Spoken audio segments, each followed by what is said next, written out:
Hi friends, welcome to Harish academy. ఈరోజు వార్తలు నిలిచిన జాతీయ, అంతర్జాతీయ, రాష్ట్రీయ అంశాల గురించి, వార్తలు నిలిచిన వ్యక్తులు, అవార్డులు, పుస్తకాలు, మరి క్రీడా సంబంధిత సమాచారం ఒక్కొక్క అంశాన్ని వివరంగా తెలుసుకుందాం.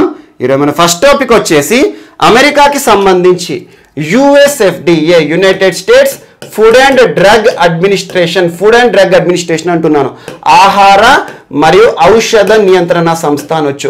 సో అమెరికాకి సంబంధించిన యుఎస్ఎఫ్డిఏ జాన్సన్ అండ్ జాన్సన్ సంస్థ వారు ఉత్పత్తి చేస్తున్న కోవిడ్-19 వ్యాక్సిన్ పై తాత్కాలిక నిషేధాజ్ఞలు జారీ చేయడం జరిగింది. మరి ఎందుకు జాన్సన్ అండ్ జాన్సన్ సంస్థ ఉత్పత్తి చేస్తున్న కోవిడ్-19 వ్యాక్సిన్ ని నిషేధిస్తుంది యుఎస్ఎఫ్డిఏ అంటే ఇక్కడ కొన్ని దుష్పరిణామాలు చూడడం జరుగుతుంది, అడ్వర్స్ ఎఫెక్ట్స్ కనిపించడం జరుగుతుంది.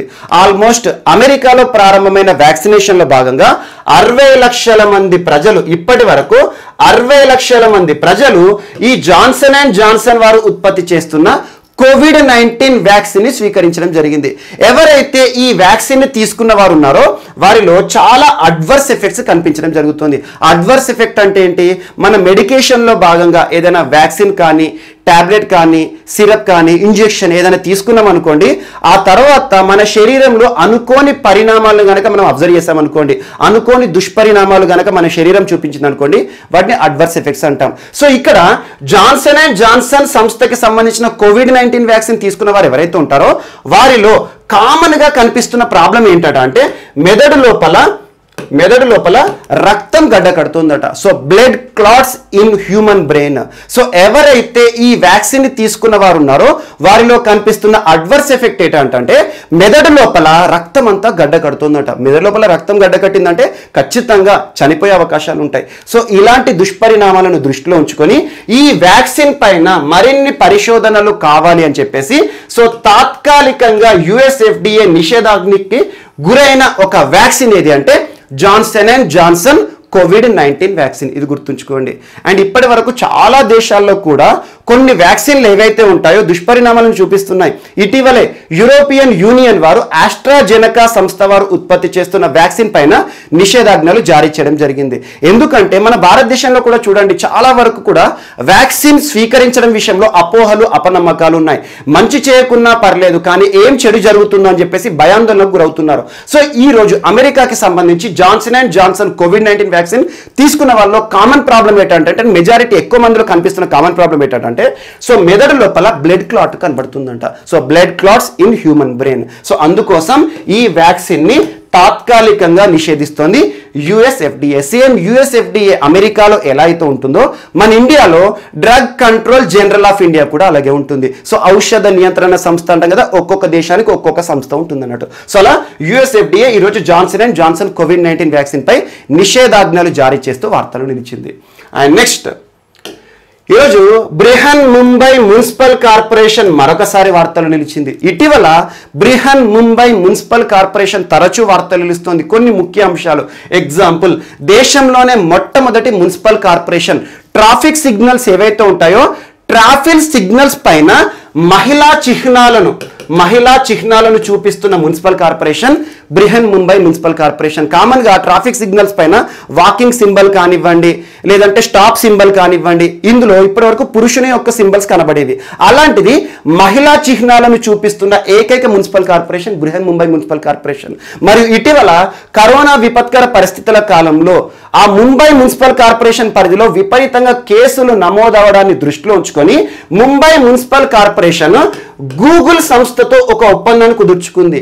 ఆ ఒప్పందం యొక్క ఉద్దేశం ఏంటంటే గూగుల్ మ్యాప్స్ ఉంటుంది కదా, సో గూగుల్ మ్యాప్స్ మనం ఏదైనా ప్రయాణంలో భాగంగా ఒక ప్రాంతం నుండి ఒక ప్రాంతానికి వెళ్ళడానికి అక్కడ మనం లొకేషన్ ని సెలెక్ట్ చేస్తాం. సో అలా గూగుల్ మ్యాప్స్ లో ఈ బ్రిహన్ ముంబై మున్సిపల్ కార్పొరేషన్ లో ఎక్కడైతే ఎక్కువగా కరోనా కేసులు నమోదవుతాయో ఆ కరోనా నమోదవుతున్న కేసులు ఏవైతే ఉంటాయో ఆ ప్రాంతాన్ని ప్రత్యేక రంగులో చూపించడం విషయంలో అలా బ్రిహన్ ముంబై మున్సిపల్ కార్పొరేషన్ కి మరియు గూగుల్ సంస్థకి మధ్య కుదిరిన ఒప్పందం గురించి చూసాం.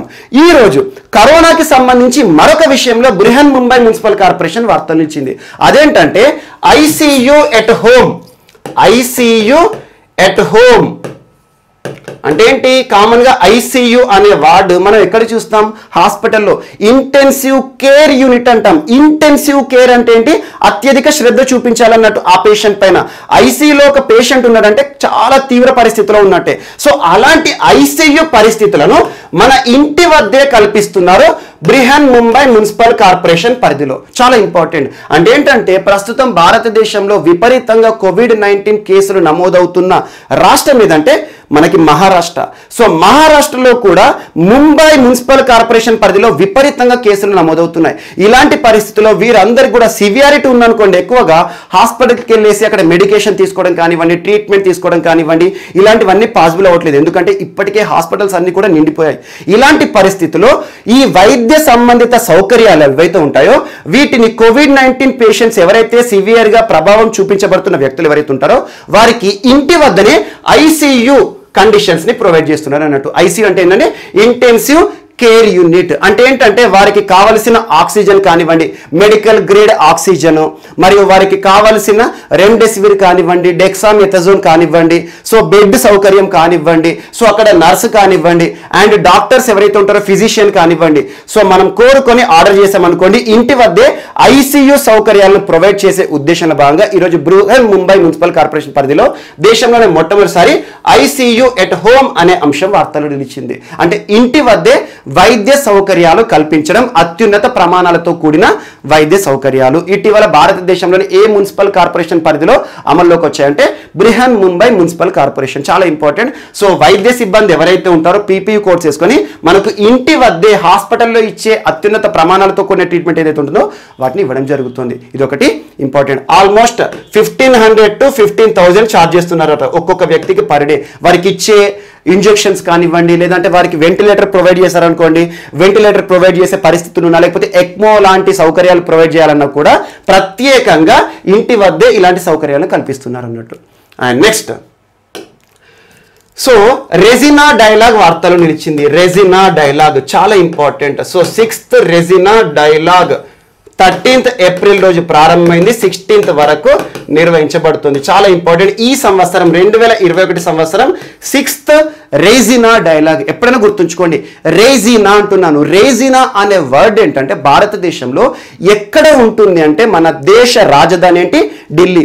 సో ఢిల్లీలోని మన సీట్ ఆఫ్ గవర్నెన్స్ అంటాం. సో ప్రభుత్వ పరిపాలన అంతా కేంద్రీకృతమైన ప్రాంతం ఎక్కడ అంటే రెజినా హిల్స్ అనే ప్రాంతం ఉంటుంది. రెజినా హిల్స్ లో రాష్ట్రపతి భవన్ కానివ్వండి, సో ప్రధానమంత్రికి సంబంధించి అడ్మినిస్ట్రేషన్ కానివ్వండి, సో పరిపాలన మొత్తం కూడా కేంద్రీకృతమైన ప్రాంతం ఏంటంటే రెజినా హిల్స్. సో అలా రెజినా అనే పేరు మీదుగా రెజినా డైలాగ్ అనే ఒక అంశం వార్తలోకి వచ్చింది. సో 2016 సంవత్సరంలో మొట్టమొదటి రెజినా డైలాగ్ జరిగింది. ఇది దేనికి సంబంధించింది ఇవన్నీ తెలుసుకునే ముందు యాక్చువల్గా రెజినా డైలాగ్ కి సంబంధించి ఆదర్శం ఏ దేశం అని చెప్పుకోవచ్చు అంటే ఇన్స్పిరేషన్. ఒక్కొక్క దేశంలోనే మనం ఒక్కొక్క అంశాన్ని స్వీకరించడం జరుగుతుంది, మంచి అంశాలను.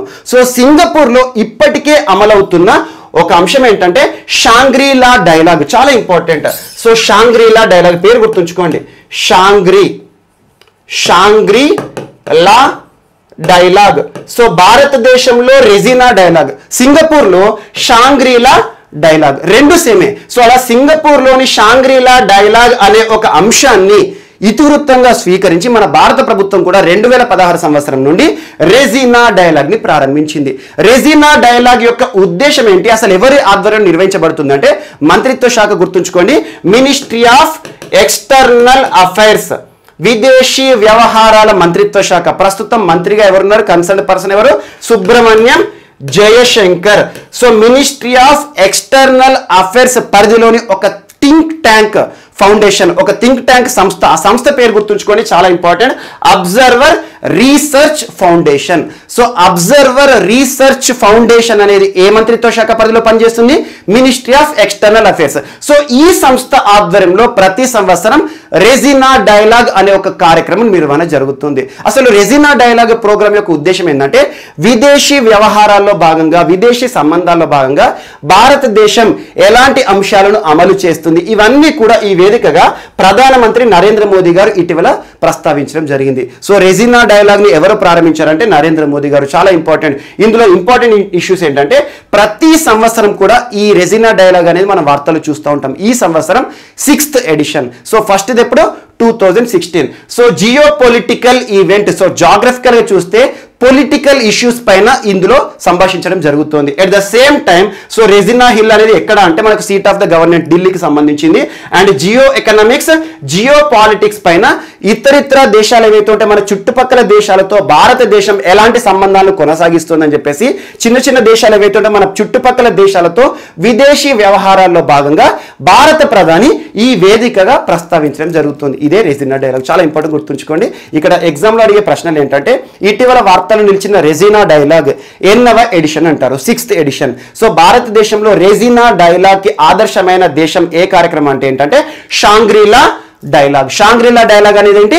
సింగపూర్ కి సంబంధించింది. భారతదేశంలో ఏ సంవత్సరంలో రెజినా డైలాగ్ కార్యక్రమాల నిర్వహణ జరుగుతుంది? 2016. అండ్ రెజినా అనే పేరుకి సంబంధించిన ప్రాంతం ఏంటంటే న్యూఢిల్లీలో సీట్ ఆఫ్ గవర్నెన్స్ అంటాం. సో రాష్ట్రపతి భవన్ కానివ్వండి, అడ్మినిస్ట్రేషన్, దేశానికి సంబంధించి పరిపాలన మొత్తం కూడా కేంద్రీకృతమైన ప్రాంతం ఏదైతే ఉంటుందో దాన్ని రెజినా హిల్స్ అంటాం. ప్రాంతం న్యూఢిల్లీ మనకు ఉంటుంది. సో అలాంటి వేదికగా జరుగుతున్న ఒక ప్రోగ్రామ్ వర్చువల్ గా ఇటీవల ప్రారంభమైంది. దీని యొక్క ఉద్దేశం ఏంటంటే ముఖ్యంగా భారతదేశానికి సంబంధించి విదేశీ సంబంధాల్లో భాగంగా జియో పొలిటికల్ మరియు జియో ఎకనామికల్ సంబంధాలు ఏ రకంగా కొనసాగుతున్నాయని చెప్పేసి ప్రభుత్వం అధికారికంగా చర్చించడం జరుగుతుంది. ప్రభుత్వం తరపున భారత ప్రధాని. ఈ సంవత్సరం ఇవ్వబడిన థీమ్ ఏంటి అంటారు? థీమ్ ఎప్పుడైనా ఇంగ్లీష్లోనే గుర్తుంచుకోండి, చాలా important. Viral world. Viral world అంటే ఏంటి? సో ప్రస్తుతం కరోనాకి సంబంధించి. So viral world, outbreaks, outliers and out of control. చాలా ఇంపార్టెంట్, గుర్తుంచుకోండి. Viral world, outbreaks, outliers and out of control అనే ఇతివృత్తం ఆధారంగా ఈ సంవత్సరం 6th edition of Raisina dialogue ముగియడం జరిగింది. సో ముగియడం ప్రస్తుతం 13th ఏప్రిల్ రోజు భారత ప్రధాని ప్రారంభించడం జరిగింది. సో 16th మనకి రేపటితో ముగియడం జరుగుతుంది. చాలా ఇంపార్టెంట్, గుర్తుంచుకోండి. And next so ministry of agriculture ప్రస్తుతం కేంద్ర మంత్రిత్వ శాఖ, వ్యవసాయ మంత్రిత్వ శాఖకు సంబంధించి కన్సర్న్ పర్సన్ ఎవరు? నరేంద్ర సింగ్ తోమర్ గారు. నరేంద్ర సింగ్ తోమర్ గారు. సో నిన్నటి రోజున ఒక ప్రత్యేక పోర్టల్ ని ప్రారంభించడం జరిగింది. National nursery portal. National nursery portal గుర్తుంచుకోండి. So national nursery portal. Portal అన్నా, ప్లాట్ఫామ్ అన్నా, లేదంటే ఈ పోర్టల్ అన్నా ఏదైనా ఒకటే. సో పోర్టల్, వెబ్సైట్, ఇటీవల యాప్స్ చాలా వార్తలు నిలుస్తున్నాయి. నిన్నటి క్లాస్లో కూడా మనం చర్చించుకున్నాం. ఈ శాంటా అనే ఒక పోర్టల్. ఈ శాంటా చాలా ఇంపార్టెంట్. ఈ శాంటా పోర్టల్ ఏ రంగానికి సంబంధించి ప్రాధాన్యత, ప్రోత్సాహం ఇవ్వడానికి, చేయూతనివ్వడానికి ప్రభుత్వం ప్రారంభించింది అంటే సో ఆక్వాకల్చర్ కి సంబంధించి మినిస్ట్రీ ఆఫ్ కామర్స్ పరిధిలో. సో అలా ఒక ఈ కామర్స్ మార్కెట్ అన్నట్టు, ఆన్లైన్ విధానంలో విక్రయించడం అన్నట్టు. ఈ రోజు వార్తలు ఇచ్చిన నేషనల్ నర్సరీ పోర్టల్ ఏ మంత్రిత్వ శాఖకి సంబంధించి అంటే మినిస్ట్రీ ఆఫ్ అగ్రికల్చర్ సంబంధించి. ఇక్కడ ఏంటి? నర్సరీ అంటున్నాను. నర్సరీ అంటే చిన్న చిన్న మొక్కలు ఏవైతే ఉంటాయో, ఉద్యానవన పంటలు ఏవైతే ఉంటాయో వాటికి సంబంధించి. సో ప్రస్తుతం నేషనల్ నర్సరీ పోర్టల్ ఏ బోర్డు ఆధ్వర్యంలో నిర్వహించబడుతోంది? అసలు ఏ బోర్డు ఆధ్వర్యంలో అమల్లోకి రాబోతోంది అంటే national horticulture board. National horticulture board యొక్క హెడ్ ఆఫీస్ ఎక్కడ అంటే గుర్గావ్. గుర్గావ్ ఎక్కడ? Haryana. So national horticulture board వారు రూపకల్పన చేసిన ప్రత్యేక ఈ కామర్స్ పోర్టల్ లేదా ఈ మార్కెట్ పోర్టలే నేషనల్ నర్సరీ పోర్టల్. ఈ పోర్టల్ ద్వారా జరిగే లాభం అసలు ఏంటి అంటే, లబ్ధి ఏంటి అంటే ముఖ్యంగా నర్సరీ ఫార్మర్స్ ఎవరైతే ఉంటారో, ఉద్యానవన పంటలపైన ఆధారపడిన రైతులు ఎవరైతే ఉంటారో వారి యొక్క స్మాల్ ట్విగ్స్ ఉంటాయి కదా, ఉద్యానవన పంటలు ఏవైతే ఉంటాయో వీటిని కన్స్యూమర్స్ కి ఆన్లైన్ విధానంలో విక్రయించడానికి ప్రత్యేకంగా ఉపయోగపడే ఒక పోర్టలే నేషనల్ నర్సరీ పోర్టల్. చాలా ఇంపార్టెంట్, గుర్తుంచుకోండి. ఇటీవల వార్తలు ఇచ్చిన నేషనల్ నర్సరీ పోర్టల్ ఏ బోర్డు ఆధ్వర్యంలో నిర్వహించబడుతుంది అంటే national horticulture board. So national horticulture board అనేది ఏ మంత్రిత్వ శాఖ పరిధిలోని ఒక సంస్థ, కేంద్ర ప్రభుత్వ సంస్థ. So ministry of agriculture. So agriculture కి సంబంధించి మనము రెగ్యులర్ గా చూసే ప్యాడీ కానివ్వండి, గోధుమలు కానివ్వండి, మనం తినే ఆహార పదార్థాలకు సంబంధించి పంటలు చూస్తాం. ఉద్యానవన పంటలు ఉంటాయి కదా. సో ఉద్యానవన పంటలు ఏవైతే ఉంటాయో, ఉద్యానవన పంటలపై ఆధారపడిన రైతు తన యొక్క ఉత్పత్తి ఏదైతే ఉందో, చిన్న చిన్న మొక్కలు కానివ్వండి, కన్స్యూమర్స్ ఎవరైతే ఉంటాయో వినియోగదారులకి ఆన్లైన్ విధానంలో విక్రయించే ఒక ప్రత్యేక పోర్టల్ ఈరోజు వార్తలు నిలిచింది. అదే national nursery portal. And next so floating storage and regasification unit, దేశంలోనే మొట్టమొదటి ఫ్లోటింగ్ స్టోరేజ్ అండ్ రీగ్యాసిఫికేషన్ అంటున్నాను, గ్యాస్ రిలేటెడ్ అన్నట్టు. So floating storage and regasification unit దేశంలో మొట్టమొదటిసారి మహారాష్ట్రలో అమల్లోకి వచ్చింది. సో మహారాష్ట్ర అనే కంటే వెస్ట్ కోస్ట్ అనండి. సో వెస్ట్ కోస్ట్, సో పశ్చిమ తీరం, పశ్చిమ తీరంలోని రత్నగిరి జిల్లా ఏ రాష్ట్రంలో ఉంది? మహారాష్ట్రలో ఉంది. సో రత్నగిరి జిల్లాలోని జైగఢ్ పోర్ట్, సో జైగఢ్ అనే ఒక పోర్ట్ వద్ద దేశంలోనే మొట్టమొదటి floating storage and regasification unit. Regasification అంటే ఏంటంటే ఎల్ఎన్జి ఉంటుంది కదా, సో లిక్విఫైడ్ న్యాచురల్ గ్యాస్ ఏదైతే ఉంటుందో దీనికి సంబంధించి ఈ ప్రాంతం నుండి అంటే సముద్రం పైన తేలియాడుతూ ఒక ప్రత్యేక యూనిట్ ని ఏర్పాటు చేయడం జరిగింది. ఈ ప్రత్యేక యూనిట్ యొక్క ఉపయోగం ఏంటంటే సముద్రం నుండి మనకు కావాల్సిన గ్యాస్ ఏవైతే ఉంటాయో గ్యాస్ సరఫరా అనేది జరుగుతున్నట్టు. సో దేశంలోనే మొట్టమొదటి ఫ్లోటింగ్ స్టోరేజ్ అంటే నిల్వ చేయడం, దేని నిల్వ చేయడం? ఎల్ఎన్జిని నిల్వ చేసే ఒక ప్రత్యేక యూనిట్ ఎక్కడ అమల్లోకి వచ్చిందంటే మహారాష్ట్రలోని రత్నగిరి జిల్లా లేదా పశ్చిమ తీరంలోని రత్నగిరి జిల్లా జైగఢ్ నుండి దబోల్ ప్రాంతానికి ప్రత్యేకంగా పైప్ లైన్లను ఏర్పాటు చేసి సముద్రంపై తేలియాడుతున్న ఒక యూనిట్, ఒక షిప్ లాంటి నిర్మాణం ఉంటుంది. ఈ యూనిట్ నుండే ప్రత్యేకంగా ఎల్ఎన్జి గ్యాస్ ని సరఫరా చేస్తారన్నట్టు. సో ఒకే ఒక్క పాయింట్ టు ద ఫ్యాక్ట్ గుర్తుంచుకోండి. ఇటీవల వార్తలు నిలిచిన దేశంలోనే మొట్టమొదటి floating storage and regasification unit ఏ రాష్ట్రము, ఏ ప్రాంతము, ఏ గ్యాస్ కి సంబంధించి? ఎల్ఎన్జికి సంబంధించి, లిక్విఫైడ్ న్యాచురల్ గ్యాస్ కి సంబంధించి. సో సముద్రం నుండే నేరుగా సముద్ర ఉపరితలం పై నుండి ఈ ఫ్లోటింగ్ యూనిట్ నుండే మనకి కావాల్సిన గ్యాస్ ని సరఫరా చేసే ఒక యూనిట్ ఈరోజు వార్తలో నిలిచింది. అండ్ నెక్స్ట్, సో ఆహార క్రాంతి ఒక మూమెంట్, ఒక ప్రత్యేక ఉద్యమం అనుకోండి, లేదంటే ఒక ప్రత్యేక అవగాహన కార్యక్రమం అనుకోండి. సో ఆహార క్రాంతి అనే ప్రత్యేక మూమెంట్ ని లేదా అవగాహన కార్యక్రమాన్ని ఏ మంత్రిత్వ శాఖ వారి ఆధ్వర్యంలో ఇటీవల ప్రారంభించడం జరిగింది అంటే మినిస్ట్రీ ఆఫ్ హెల్త్. సో కేంద్ర వైద్య ఆరోగ్య మంత్రిత్వ శాఖ అంటాం. సో తరచూ ఈ కరోనా విపత్కర పరిస్థితుల కాలంలో తరచూ వార్తలు నిలుస్తున్న మంత్రిత్వ శాఖ. సో ప్రస్తుతం మంత్రిగా ఎవరున్నారు? హర్షవర్ధన్ గారు ఉన్నారు. సో హర్షవర్ధన్ గారు ministry of health and family welfare, ministry of science and technology, ministry of earth sciences, 3 కీలక మంత్రిత్వ శాఖలు తన పర్యవేక్షణలోనే ఉన్నాయి. సో హర్షవర్ధన్ గారు నిన్నటి రోజున ఆహార క్రాంతి అనే ఒక ప్రత్యేక అవగాహన కార్యక్రమాన్ని ప్రారంభించారు. ఈ అవగాహన కార్యక్రమం యొక్క ఉద్దేశం ఏంటంటే భారతదేశంలోని ప్రజలందరిలో కూడా బ్యాలెన్స్డ్ న్యూట్రిషన్ పట్ల, సో బ్యాలెన్స్డ్ న్యూట్రిషన్ అంటే ఏంటి?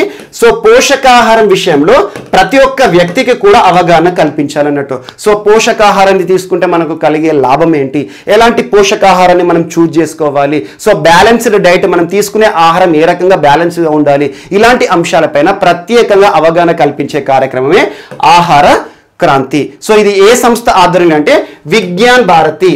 సో విజ్ఞాన్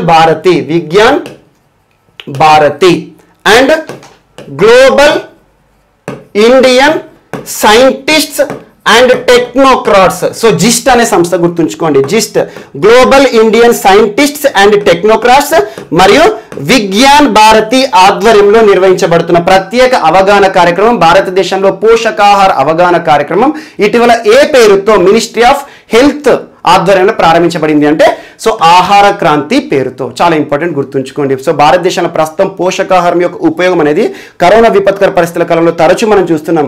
ముఖ్యంగా ఎవరికైతే బ్యాలెన్స్డ్ డైట్ ఉంటుందో లేదా ఎవరికైతే పోషకాహారం తీసుకున్న వారు ఉంటారో వారికి ఇమ్యూనిటీ పవర్ అనేది ఎక్కువగా ఉంటుంది. సో కరోనా చూడండి ప్రతి వ్యక్తి పైన సమానంగా ప్రభావం చూపించట్లేదు. కొంతమందికి లక్షణాలు కూడా బయటికి రావట్లేదు, కొంతమందిని ప్రాణాలను కూడా బలి తీసుకుంటుంది. సో అలా మనం తీసుకునే ఆహారమే మనల్ని కాపాడుతుంది అన్నట్టు. సో అలా ఆహార క్రాంతి అనేది ఏ సంస్థల ఆధ్వర్యంలో, ఏ మంత్రిత్వ శాఖ ఆధ్వర్యంలో, మరియు థీమ్ ఏంటి ఈ ప్రోగ్రామ్ కి అంటారు ఉత్తమ్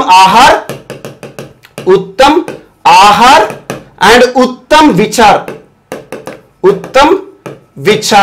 సో ఉత్తమ్ ఆహార్, ఉత్తమ్ విచార్ అనే థీమ్ లేదా ట్యాగ్ లైన్ ఆధారంగా ఈ ప్రోగ్రామ్ అమలు చేస్తుంది ministry of health. Uttam Aahar అంటే ఏంటి? Right food.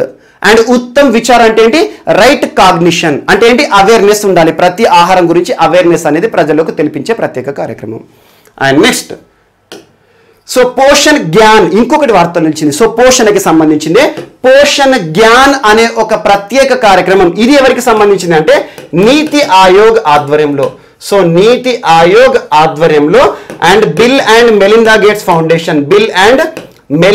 గేట్స్ ఫౌండేషన్ ఆధ్వర్యంలో పోషణ జ్ఞాన్ అనే ఒక ప్రత్యేక కార్యక్రమం కూడా నిన్నటి నుండి అమల్లోకి రావడం జరిగింది. సో పోషణానికి సంబంధించి, పోషణ పదార్థాలకు సంబంధించిన అవేర్నెస్ ఏదైతే ఉంటుందో దీని పట్ల అవగాహన కల్పించడం. సో ఇదేంటంటే మిస్లేనియస్ అంశమే, కాకపోతే మాత్రం మనకి ఇందాక మనం చర్చించుకున్న ఆహార క్రాంతి ఏదైతే ఉంటుందో దాని విషయాలు మాత్రం ఖచ్చితంగా గుర్తుంచుకోండి.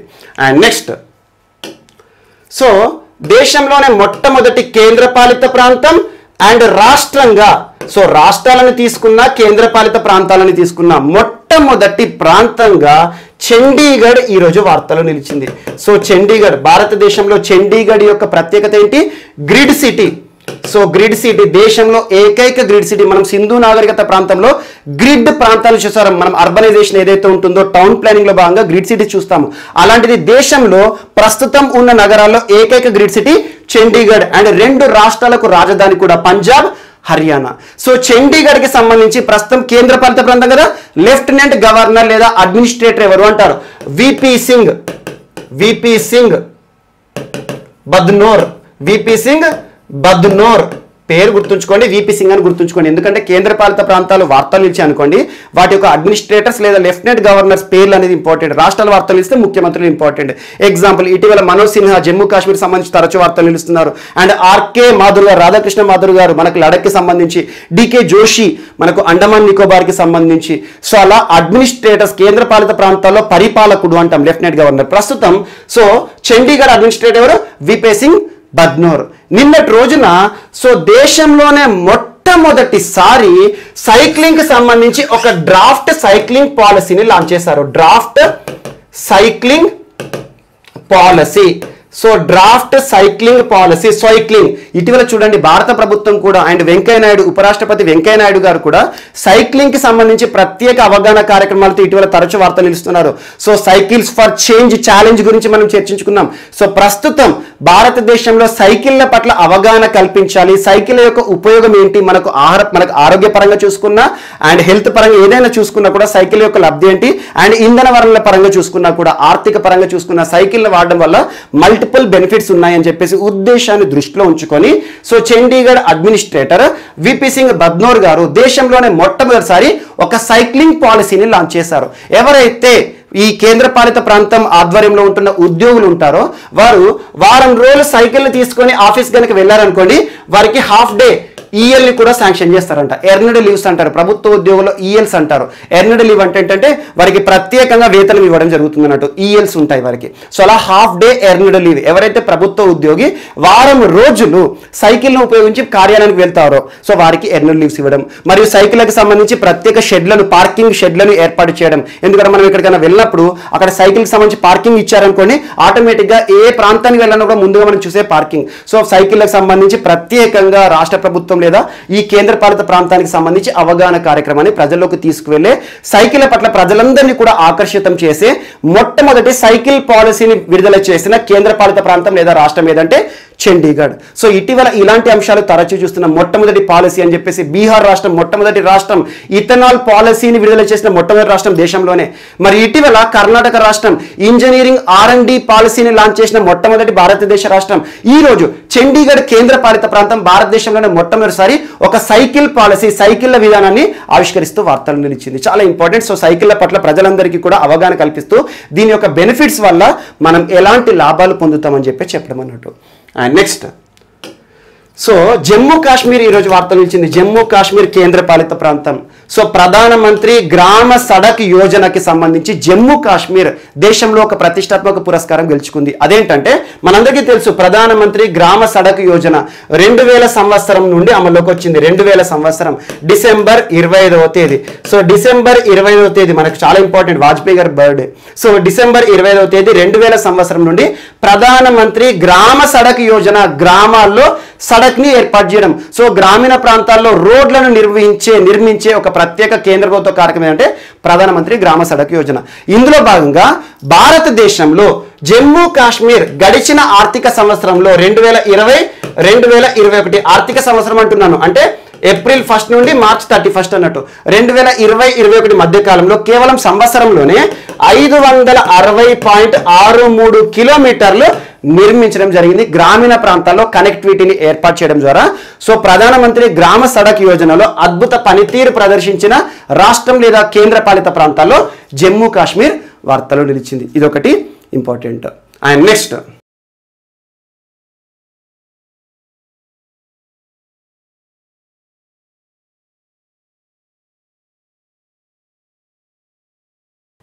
సో ఈరోజు మన నెక్స్ట్ టాపిక్ వచ్చేసి వార్తల్లో వ్యక్తులు. ఈరోజు వార్తల్లో నిలిచిన ఫస్ట్ పర్సన్ జీవీజీ కృష్ణమూర్తి గారు. జీవీజీ కృష్ణమూర్తి గారు ఇంపార్టెంట్ పర్సన్. సో భారత మాజీ ఎన్నికల కమిషనర్. సో ఎన్నికల కమిషనర్గా విధులు నిర్వర్తించిన జీవీజీ కృష్ణమూర్తి గారు ఈరోజు తుది శ్వాస విడుస్తూ వార్తలు నిలిచారు.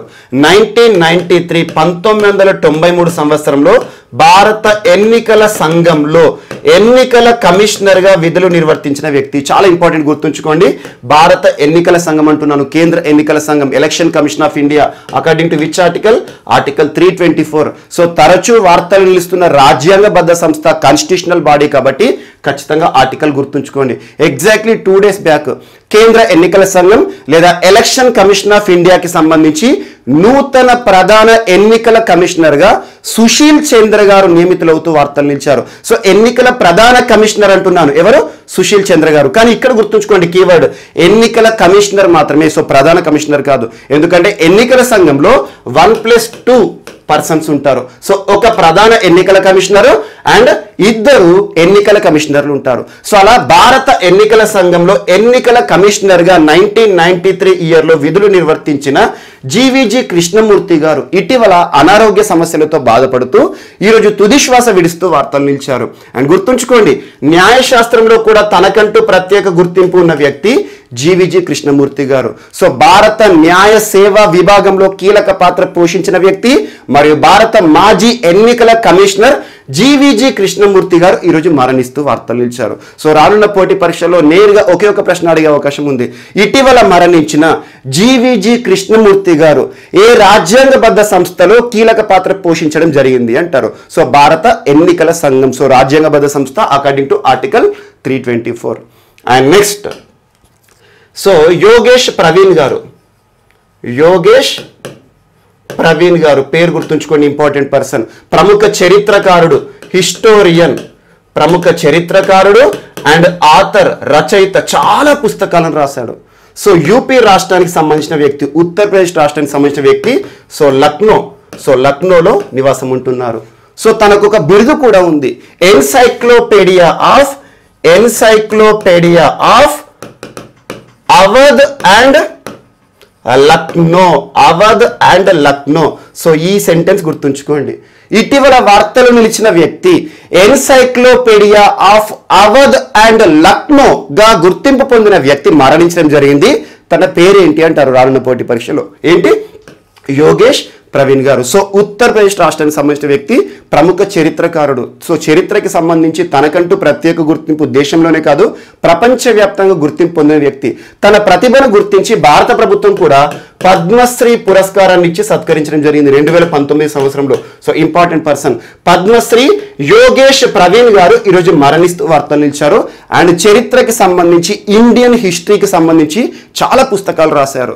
అండ్ ఆథర్గా కూడా వివిధ భాషల్లో తనకంటూ ప్రత్యేక గుర్తింపు పొందాడు. ఎందుకంటే తను రచించిన పుస్తకాలు ఏవైతే ఉంటాయో వివిధ భాషల్లోకి అనువదించబడ్డాయి. సో నేరుగా గుర్తుంచుకోండి, ఇటీవల మరణించిన యోగేష్ ప్రవీణ్ గారు ఏ రంగంలో తనకంటూ ప్రత్యేక గుర్తింపు పొందారు అంటే, సో హిస్టరీకి సంబంధించి ప్రముఖ చరిత్రకారుడు, హిస్టోరియన్ అండ్ ప్రముఖ రచయిత, పద్మశ్రీ పురస్కార గ్రహీత.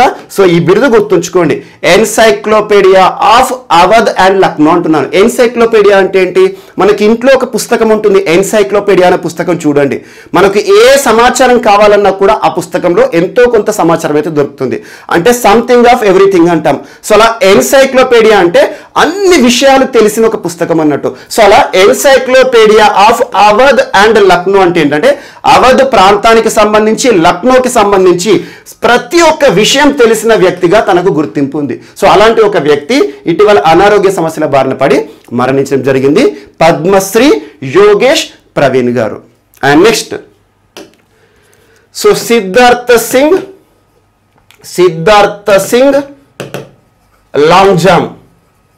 లాంగ్ జాంప్ పేరు గుర్తుంచుకోండి, సిద్ధార్థ్ సింగ్ అని గుర్తుంచుకోండి. భారతదేశంలో ఒక సంస్థ ఉంది. సో కేంద్ర ప్రభుత్వం ఆధ్వర్యంలో పనిచేసే సంస్థ నేషనల్ యాంటీ డోపింగ్ ఏజెన్సీ. ఏ మంత్రిత్వ శాఖ పరిధిలో పనిచేసే సంస్థ అంటారు? గుర్తుంచుకోండి, ministry of sports and youth affairs.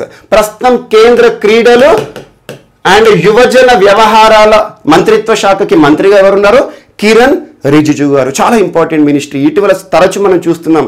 So Khelo India sports centre of excellence అని చెప్పేసి ఇటీవల జమ్మూ కాశ్మీర్ వార్తలు నిలిచింది. సో అలా భారతదేశంలో క్రీడలకి సంబంధించి కీలక మంత్రిత్వ శాఖ. సో క్రీడా మంత్రిత్వ శాఖ పర్యవేక్షణలో పనిచేస్తున్న ఒక కేంద్ర ప్రభుత్వ సంస్థ national anti doping agency. So doping అంటున్నాను. డోపింగ్ అంటే ఏంటంటే కామన్లో చూడండి, చాలా మంది స్పోర్ట్స్ పర్సన్స్, సో క్రీడాకారులు ఉత్ప్రేరకాలు తీసుకుంటారు. ఉత్ప్రేరకం అని చెప్పేసి మనం చిన్నప్పుడు క్యాటలిస్ట్ అని కెమిస్ట్రీలో నేర్చుకున్నాం. అంటే ఏంటంటే రసాయన చర్యను వేగవంతం చేస్తుంది అని చెప్పేసి. సో ఒక క్రీడాకారుడికి కూడా అత్యధిక శక్తి ఇచ్చేవి చాలా డ్రగ్స్ ఉంటాయి. సో అలాంటి డ్రగ్స్ని మనం ఉత్ప్రేరకాలు అంటాం. సో క్రీడా విషయానికి వస్తే ఇలాంటి ఉత్ప్రేరకాలు ఎవరు కూడా తీసుకోకూడదు. ఏదైతే ఉంటుందో శారీరక సామర్థ్యం, మన సహజ సామర్థ్యం పైనే మనం క్రీడా ప్రదర్శన చేయాలి. సో అలాంటి క్రీడల విషయంలో చీటింగ్ చేస్తూ ఉత్ప్రేరకాలు తీసుకున్నాం అనుకోండి, ఈ సంస్థ పర్యవేక్షణ చేస్తుంది, నియంత్రణ చేస్తుంది. సో మనకి ప్రపంచంలో కూడా వడా ఉంటుంది. Vada, world anti doping agency, చాలా ఇంపార్టెంట్. సో అలా డోపింగ్ అనే అంశం ఎక్కడ కనబడ్డా, డోపింగ్ అనే వర్డ్ ఎక్కడ కనిపించినా గుర్తుంచుకోండి. సో ముఖ్యంగా క్రీడలకి సంబంధించి గుర్తుంచుకోండి. So national anti doping, so doping కి వ్యతిరేకంగా పనిచేసే జాతీయ సంస్థ. సో ఈ సంస్థకి ఈరోజు నూతన డైరెక్టర్ జనరల్ గా విధులు నిర్వర్తిస్తున్న వ్యక్తి, ఈరోజు నియమితులైన వ్యక్తి సిద్ధార్థ సింగ్ లాంగ్ జాంప్. పేరు గుర్తుంచుకోండి, నేరుగా గుర్తుంచుకోండి. ఒకే ప్రశ్న అడిగే అవకాశం ఉంది. ఇటీవల వార్తలు నిలిచిన సిద్ధార్థ సింగ్ లాంగ్ జాంప్ ఏ కేంద్ర ప్రభుత్వ సంస్థకి సంబంధించి డైరెక్టర్ జనరల్ గా నియమితులవుతూ వార్తలు నిలిచారు అంటే so national anti doping agency. ప్రస్తుతం తను జాయింట్ సెక్రటరీగా పనిచేస్తున్నారు. సో స్పోర్ట్స్ మినిస్ట్రీ పరిధిలోనే జాయింట్ సెక్రటరీగా చేస్తున్నారు. నేషనల్ డోపింగ్ టెస్టింగ్ ల్యాబొరేటరీలో కూడా కీలక పాత్ర పోషిస్తున్నారు. సో సిఇఓగా విధులు నిర్వర్తిస్తున్నారు. సో ఈ రోజు మాత్రం గుర్తుంచుకోండి, director general of national anti doping ఏజెన్సీగా నియమితులైన వ్యక్తి Siddharth Singh Longjam. And next, so Kane Williamson, క్రీడలకి సంబంధించిన వ్యక్తి. సో కేన్ విలియమ్సన్ చాలా మందికి సుపరిచితులైన వ్యక్తి. ముఖ్యంగా క్రికెట్ చూసే వారికి అందరికీ తెలుస్తుంది. So New Zealand skipper, New Zealand captain and Sunrisers హైదరాబాద్లో కూడా main player. So New Zealand skipper Kane Williamson ఈరోజు రిచర్డ్ హార్డ్లీ పేరు గుర్తుంచుకోండి.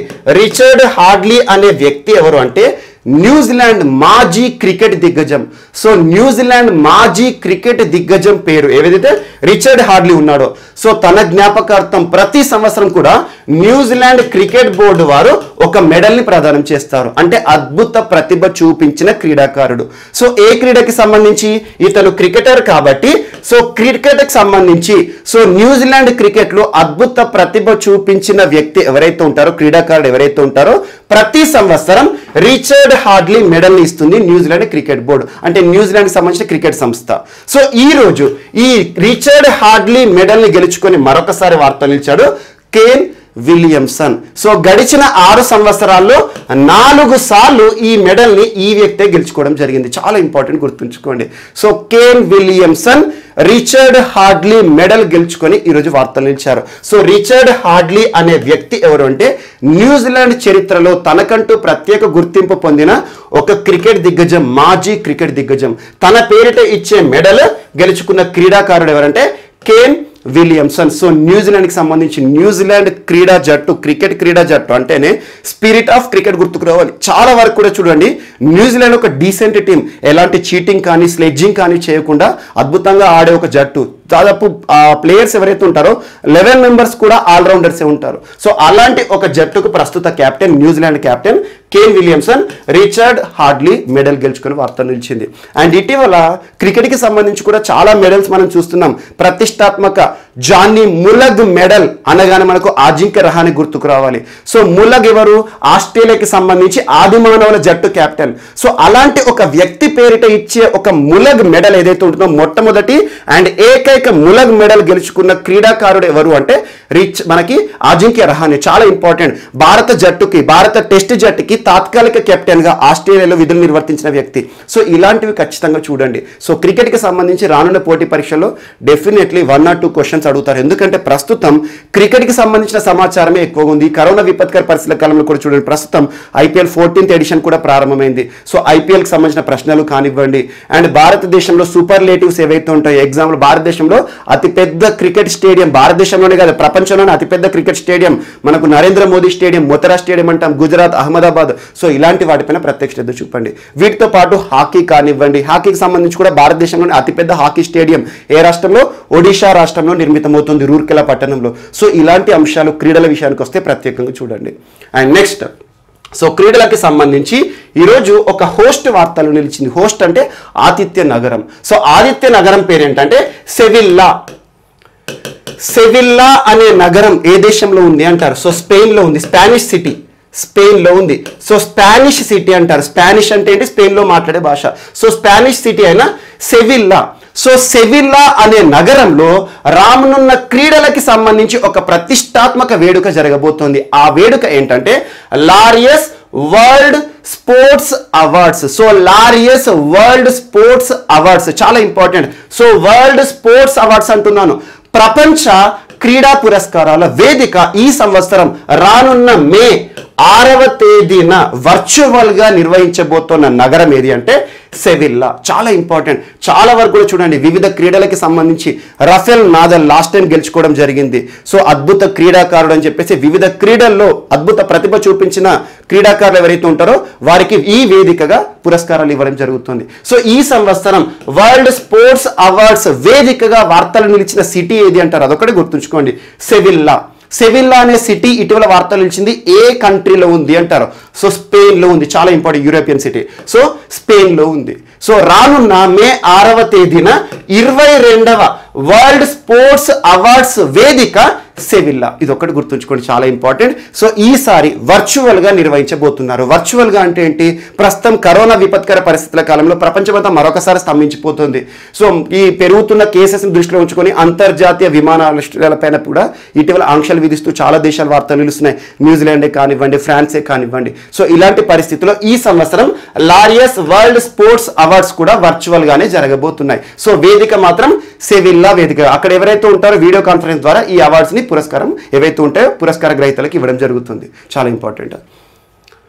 And next, so Hindustan aeronautical laboratory. So Hindustan aeronautical laboratory అనగానే మనకి ఏం గుర్తుకు రావాలి?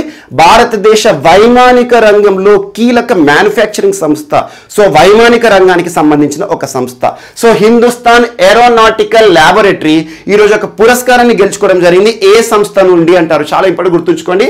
Indian society for training and development. Indian society for training and development అనే ఒక సంస్థ నుండి ఒక పురస్కారాన్ని గెలుచుకోవడం జరిగింది. ఆ పురస్కారం పేరు కూడా గుర్తుంచుకోండి.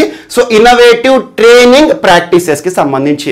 సో ఇటీవల హిందుస్థాన్ ఏరోనాటికల్ ల్యాబొరేటరీ అంటే ఏంటంటే భారతదేశంలో విమానాలు తయారు చేసే సంస్థ అనుకోవచ్చు. సో వైమానిక రంగానికి సంబంధించి ఒక గుర్తింపు పొందిన సంస్థ.